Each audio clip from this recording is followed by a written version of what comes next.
नमस्कार दोस्तों। आज के वीडियो में मैं ध्रुव राठी को एक्सपोज करूंगा। सही सुना आपने, ध्रुव राठी को एक्सपोज करेगा। लेकिन ये आसपास का जो सेटअप है इतना एक्सपोजे वाला नहीं लगता, तो पहले इस सेटअप को चेंज किया जाए। हाँ, ये सही है ना। अब फीलिंग आ रही है। एडिटर वो स्पेशल इफेक्ट साउंड इफेक्ट भी डाल देना ताकि ऐसा लगे कि किसी FBI की इन्वेस्टिगेटिव एजेंसी के साथ बैठकर मैं बात कर रहा हूं और मैं कैमरे से थोड़ा साइड में देखकर बात करूंगा। ठीक है, शुरू करें फिर। ये एक्सपोजे कोई छोटा मोटा एक्सपोजे नहीं है, ये बिग एक्सपोजे से भी बड़ा एक्सपोजे है। ये है the mega exposé of Dhruv Rathee. वही ध्रुव राठी। इस मेगा एक्सपोजे का शुभ आरंभ मैं करना चाहूंगा यहाँ पर एक विक्टिम कार्ड खेलकर, ताकि आपके दिलों में मेरे लिए सिंपैथी आ जाए और आपको लगे कि मैं कुछ बड़ा एक्सपोज करने वाला हूं यहाँ पर। शुरुआत में मैं कहना चाहूंगा, जो भी मैं इस एक्सपोजे वीडियो में कहूंगा इसके बाद मेरी जान को खतरा हो सकता है। अगर मेरी जान को कुछ होता है तो उसके लिए रिस्पॉन्सिबल होगा कौन? ध्रुव राठी, आकाश बैनर्जी, क्विंट, वायर, स्क्रॉल, ये सारे न्यूज़पेपर्स और मीडिया ऑर्गेनाइजेशंस जो आज के दिन सरकार पर सवाल उठाने की हिम्मत करते हैं। क्योंकि आप सबको भी बड़ी तकलीफ होती है इनके न्यूज आर्टिकल्स और वीडियोस देखकर, क्योंकि ये आपके फेवरेट सुप्रीम लीडर को क्रिटिसाइज करते हैं, तो आप भी बड़ी आसानी से रिस्पॉन्सिबल समझ लेना इनको, अगर मेरे को कुछ होता है या इस वीडियो को कुछ होता है तो। शुरुआत करते हैं हम। हमारी कहानी की शुरुआत होती है 23 दिसंबर 2011 से। याद है इस दिन क्या हुआ था? एक बड़ी पॉपुलर बॉलीवुड फिल्म रिलीज हुई थी जिसका नाम था डॉन 2। शाहरुख खान इसमें मेन एक्टर थे और ये फिल्म बड़ी सक्सेसफुल हुई थी। इस मूवी ने 280 करोड़ रुपीस बजट में कमाए थे। 280 करोड़ रुपीस, इस नंबर को याद रख। जितने मैं नंबर्स बोलता हूं उतना ही आपको लगता है कि मैं बड़ी सीरियस बात करने वाला हूं यहाँ पर। इस मूवी के प्रोड्यूसर थे फरहान अख्तर। फरहान अख्तर को आप शायद जानते ही होंगे ऑलरेडी। हम इन्हें थोड़ी देर के लिए यहां पर रख देते हैं। हमारी कहानी में बड़े इंपॉर्टेंट किरदार निभाते हैं ये। मे भी आप में से बहुत से लोग ऑलरेडी जानते होंगे कि एक मूवी का प्रोड्यूसर वो इंसान होता है जो सबसे ज्यादा प्रॉफिट ले जाता है अगर एक मूवी सक्सेसफुल होती है तो। हमारी कंस्पिरेसी थ्योरी के मेगा एक्सपोजे के दूसरे इंपॉर्टेंट किरदार हैं शाहरुख खान। अब सब लोग जानते ही होंगे ऑलरेडी शाहरुख खान को। बाहर से मीडिया में देखकर ऐसा लगता होगा कि शाहरुख खान बड़े एंटी मोदी हैं। अगर आप भी इसमें बिलीव कर गए तो ये सच नहीं है। ऊपर से जो दिखता है अंदर जाकर कुछ और ही होता है। मैं एक यहाँ पर इंटरेस्टिंग पोएटिक कोट कहूंगा ताकि आपको लगे मैं यहाँ पर बड़ी इंटेलेक्चुअल बातें करने लग रहा हूं। इंटरेस्टिंग बात यह है कि 20 अक्टूबर 2019 को शाहरुख खान की यहाँ फोटो हमें दिखती है किसी और के साथ नहीं बल्कि नरेंद्र मोदी, देश के प्रधानमंत्री के साथ। इस फोटो में देखकर कोई भी बता सकता है कि कितना इमोशनल कनेक्शन है दोनों के बीच में। क्या आप जानते हैं फोटो किस इवेंट में ली गई थी? ये फोटो ली गई थी चेंज विद इन नाम के इवेंट में, जिसमें गांधी जी के मैसेज को प्रमोट किया जा रहा था of non violence and peace, जहां पर मोदी जी और शाहरुख खान इस एजेंडा को प्रमोट करने लग रहे थे, नॉन वायलेंस के एजेंडा को। और क्या आप जानते हैं और कौन इस नॉन वायलेंस के एजेंडा को प्रमोट करता है? और कोई नहीं बल्कि हमारे ध्रुव राठी। 30 जनवरी 2019, लिंक डिस्क्रिप्शन में डाल दूंगा मैं, प्रूफ नीचे मौजूद है। ध्रुव राठी ने ट्वीट किया था गांधी के मैसेज को प्रमोट करते हुए। क्या ये कोइंसिडेंस है? बिल्कुल हो सकता है, लेकिन हमारे धागे तो अभी बस कनेक्ट होने धीरे धीरे शुरू ही हुए हैं। आगे सुनिए इस मेगा एक्सपोजे में क्या क्या देखने को मिलेगा। 3 जुलाई 2018, फरहान अख्तर मिलते हैं ध्रुव राठी के साथ वियना के किसी रेस्टोरेंट। अब देखिए हमारे धागे कैसे कनेक्ट होते हैं यहाँ पर। फरहान अख्तर ने एक मूवी बनाई शाहरुख खान की डॉन 2, जिसका नाम डी से शुरू होता है। ध्रुव राठी का नाम भी डी से ही शुरू होता है। क्या कोइंसिडेंस है?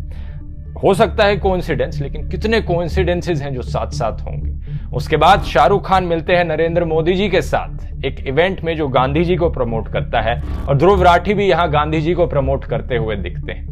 280 करोड़ रुपीस का प्रॉफिट कमाती है वो डॉन 2 की फिल्म। क्या वियना के इस रेस्टोरेंट में बिल पे करते वक्त फरहान अख्तर ने यही 280 करोड़ रुपीस ध्रुव राठी तक दिए थे? यहां पर एक मनी लिंक एस्टेब्लिश हो जाता है नरेंद्र मोदी से लेकर ध्रुव राठी तक। अगर आपको लगता है मनी ट्रेल काफी नहीं है इस लिंक को प्रूफ करने के लिए, तो एक और इंसिडेंट है मेरे पास।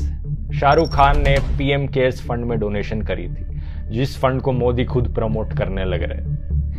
अब तो सारे लिंक यहां पर एस्टेब्लिश हो जाते हैं। और कई ध्रुव राठी के फैंस आपसे कहेंगे कि ध्रुव राठी तो मोदी के खिलाफ वीडियो बनाता है, ऊपर ऊपर से दिखाने के लिए इनका एजेंडा कुछ और होता है, लेकिन नीचे जो सटल प्रोपेगेंडा चल रहा होता है वो इसका उल्टा ही होता है।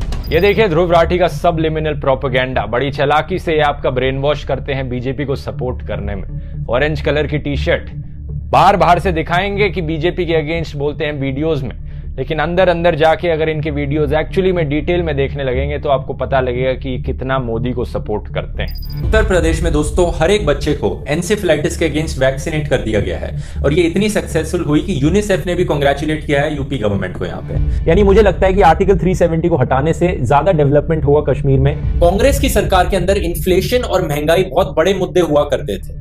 मोदी सरकार ने दोस्तों उनसे बेहतर परफॉर्मेंस करी है इस एस्पेक्ट। कि हमारी सरकार जो नई एजुकेशन की पॉलिसी लेकर आई है, इन्होंने अपनी नई पॉलिसी में ऑलमोस्ट सारे मेजर क्रिटिसिज्म के पॉइंट्स को एड्रेस कर लिया है और ये एक रेवोल्यूशनरी चेंज लाए हैं हमारे इंडियन एजुकेशन सिस्टम में। तो कांग्रेस को मिलते हैं 1.9 आउट ऑफ 5 मार्क्स इनकी 10 साल की परफॉर्मेंस के लिए। मोदी एक बेटर पीएम मटेरियल है as compare to Rahul Gandhi. तो इस वीडियो में बताए गए फैक्ट्स के थ्रू क्लियरली प्रूव हो जाता है कि ध्रुव राठी एक पेड इंसान है। इसे पे किया जाता है नरेंद्र मोदी और भारतीय जनता पार्टी के द्वारा। सारे मनी ट्रेल्स निकाल दिए हैं और अगर कोई प्रूफ मांगे तो लिंक मैंने डिस्क्रिप्शन में डाल दिया है इन सारे फैक्ट्स का जो इस वीडियो में मैंने बताए हैं। और अगर आपको मेरे फैक्ट्स पर कोई डाउट है तो आपका आईक्यू लेवल ध्रुव राठी के आईक्यू लेवल का है, मोटा भाई।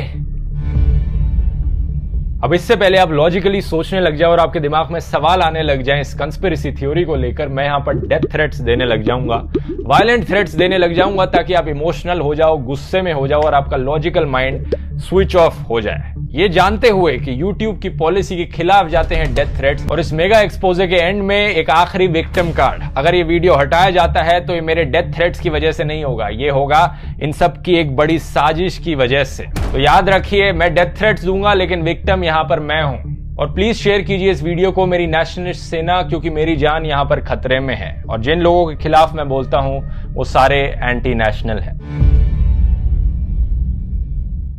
माफ करना दोस्तों अगर मेरी एक्टिंग अच्छी नहीं थी। इस मजाकिया वीडियो के द्वारा मैं बस आपको यह दिखाना चाह रहा था कि कितना आसान है कुछ भी फर्जी कंस्पिरेसी थ्योरी बनाना। और ऐसी कंस्पिरेसी थ्योरीज में जितनी बड़ी एक्यूजेशंस होंगी उतना ही मुश्किल हो जाता है इन्हें डिस्प्रूव करना। अब इसी कंस्पिरेसी थ्योरी का एग्जांपल ले लो। मैं आपसे कहने लग रहा हूं नरेंद्र मोदी देश के प्रधानमंत्री मुझे पैसे देते हैं पॉलिटिकल वीडियोस बनाने के लिए। यह है मेरी कंस्पिरेसी थ्योरी। इसके लिए मैंने आपको प्रूफ दिखाया अपने वीडियो के शुरू में। आप मुझे गलत साबित करके दिखाओ कि नरेंद्र मोदी मुझे पैसे नहीं देते वीडियो बनाने के। आप कर ही नहीं पाओगे जब तक नरेंद्र मोदी खुद अपने मुंह से नहीं बोलेंगे कि मैं ध्रुव राठी को पैसे नहीं देता वीडियो बनाने के। लेकिन मैं अब यहां पर कहता हूं जब तक नरेंद्र मोदी अपना मुंह नहीं खोलेंगे इस चीज पर, इसका मतलब मैं सही हूं।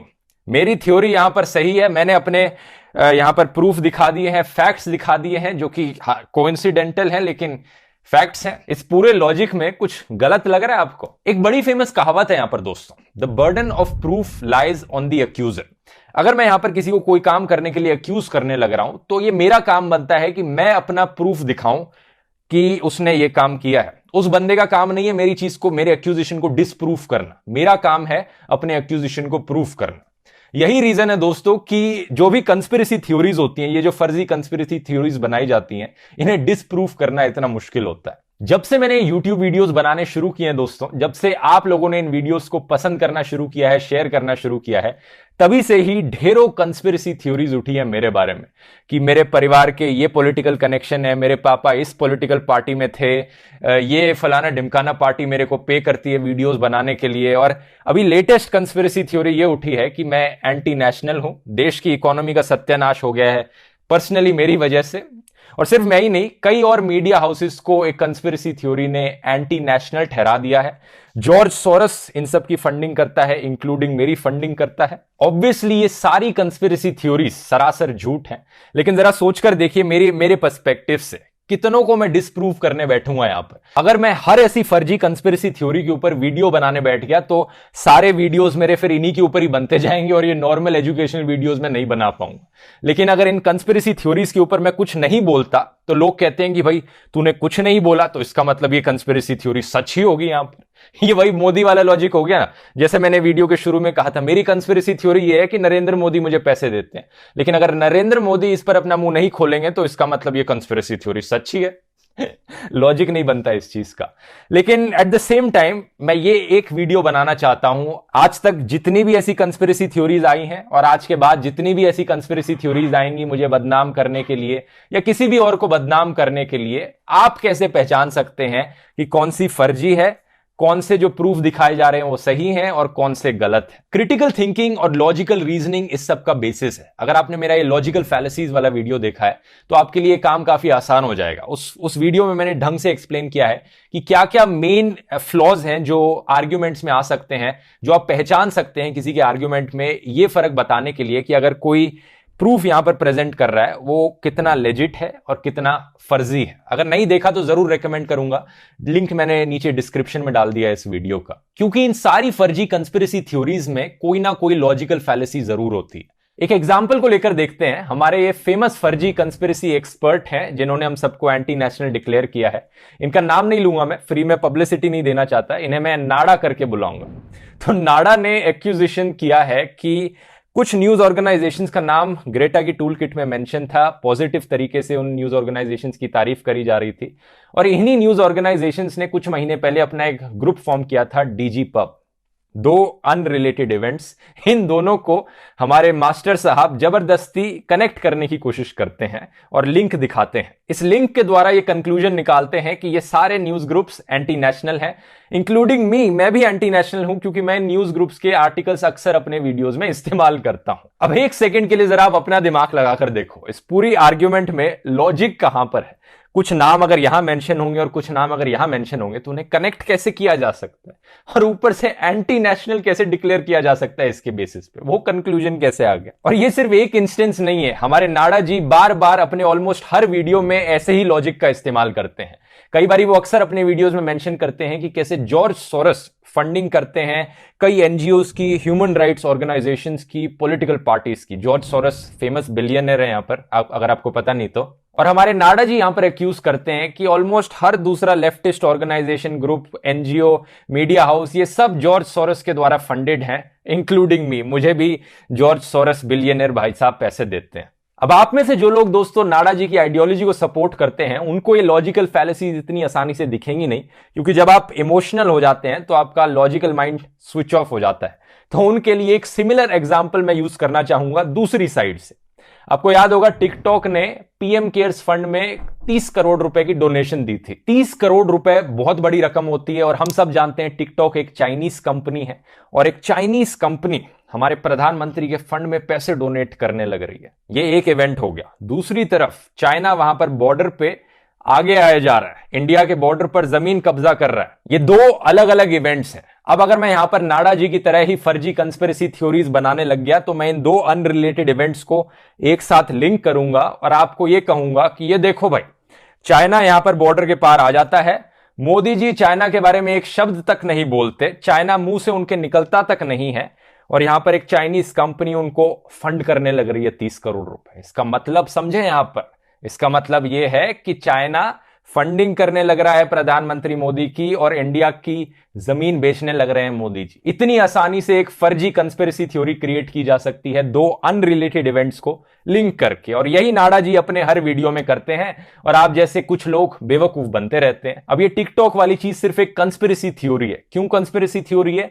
क्योंकि यहां पे मैंने दो अनरिलेटेड इवेंट्स को बिना किसी प्रूफ के लिंक किया है। मेरे पास कोई प्रूफ नहीं है इस चीज का कि मोदी जी ने यहां पर ऐसा किया है, वो चाइना का नाम नहीं लेते हैं तो वो इसलिए नहीं लेते हैं। उम्मीद है अब आपको थोड़ा समझ में आने लग गया होगा कि किस तरह से फर्जी कंस्पिरेसी थ्योरीज बनाई जाती हैं। एक और लॉजिकल फैलेसी जिसका अक्सर इस्तेमाल किया जाता है वो है चेरी पिकिंग। मैंने अपने पैरोडी वीडियो में भी चेरी पिकिंग का इस्तेमाल किया, जब मैंने अपनी क्लिप्स दिखाई जब मैं बीजेपी को फेवर करने लग रहा था, बीजेपी के बारे में पॉजिटिव चीजें बोलने लग रहा था। अब उन क्लिप्स को काट कर अगर आप किसी को दिखाओगे तो उसे तो लगेगा कि भाई ये इंसान तो पक्का बीजेपी सपोर्टर है। ऐसे ही कई लोग मेरे खिलाफ भी करते हैं।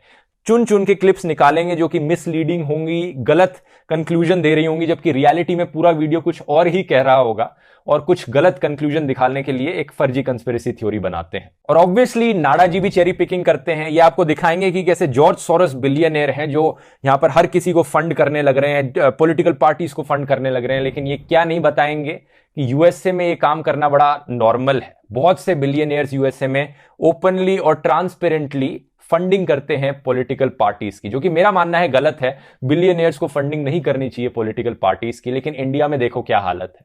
इंडिया में 2017 के बाद इलेक्टोरल बॉन्ड्स लाने के बाद बीजेपी ने फंडिंग छुपा दी है पॉलिटिकल पार्टीज की। फॉरेन फंडिंग हो सकती है इंडिया में पॉलिटिकल पार्टीज की, लेकिन हमें पता नहीं चलेगा उसके बारे में। तो नाडा जी यूएसए में बड़ा क्रिटिसाइज करते हैं, लेकिन अपने देश के ऊपर जब बात आती है तो एकदम चुप रहते हैं, क्योंकि फंडिंग के बारे में कुछ अता पता नहीं चल सकता। और ऊपर से George Soros one of the many billionaires हैं जो पॉलिटिकल पार्टीज को डोनेट करते हैं। इस चार्ट को देखिए, कितने बिलियनियर्स ने डेमोक्रेट्स पार्टी को, रिपब्लिकन पार्टी को डोनेट किया है। अब एक सवाल आप यहां पर पूछोगे दोस्तों कि हमारे नाडा जी ने जॉर्ज सोरोस को ही क्यों चुना टारगेट करने के लिए, कंस्पिरेसी थ्योरीज रचने के लिए। इस सवाल का जवाब दोस्तों बड़ा सिंपल है, क्योंकि एक नंबर के चिंदी चोर हैं। फर्जी कंस्पिरेसी थ्योरीज इन्हें बनानी है, लेकिन ये भी ओरिजिनल तरीके से अपनी खुद की नहीं बना सकते।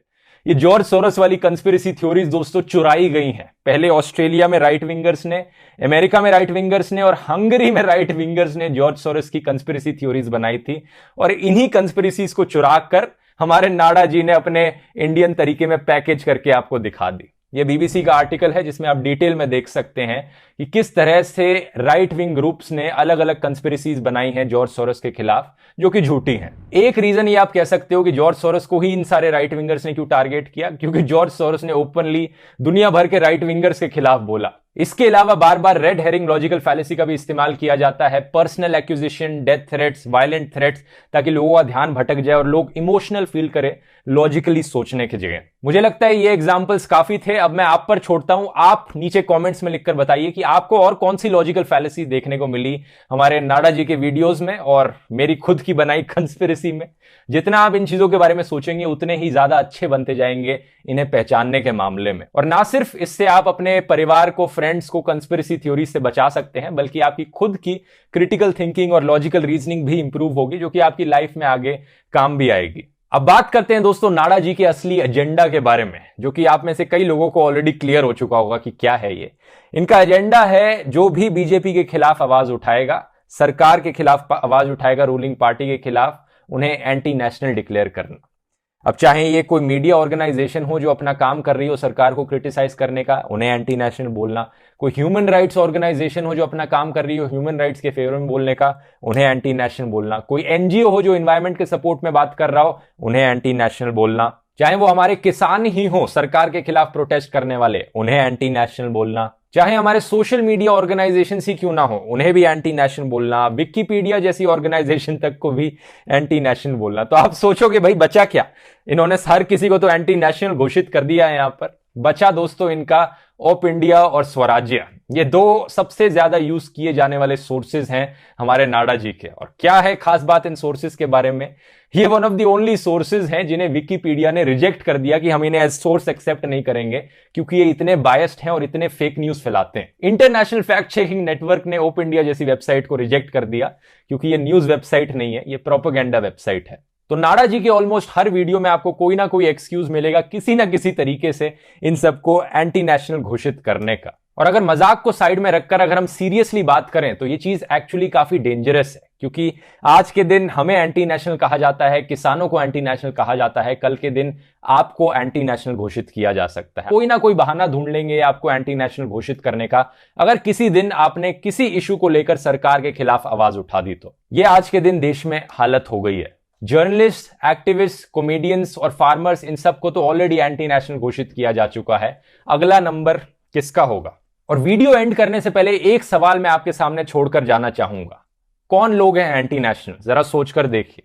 वो लोग जो सरकार को क्रिटिसाइज करते हैं ताकि सरकार अपना काम इंप्रूव कर सके, ताकि देश में लोगों की रहने की कंडीशंस इंप्रूव हो सके, या फिर वो लोग जो देश को बांटते हैं, देश के टुकड़े टुकड़े करते हैं नेशनलिस्ट और एंटी नेशनल के नाम पर, हिंदू मुसलमान के नाम पर?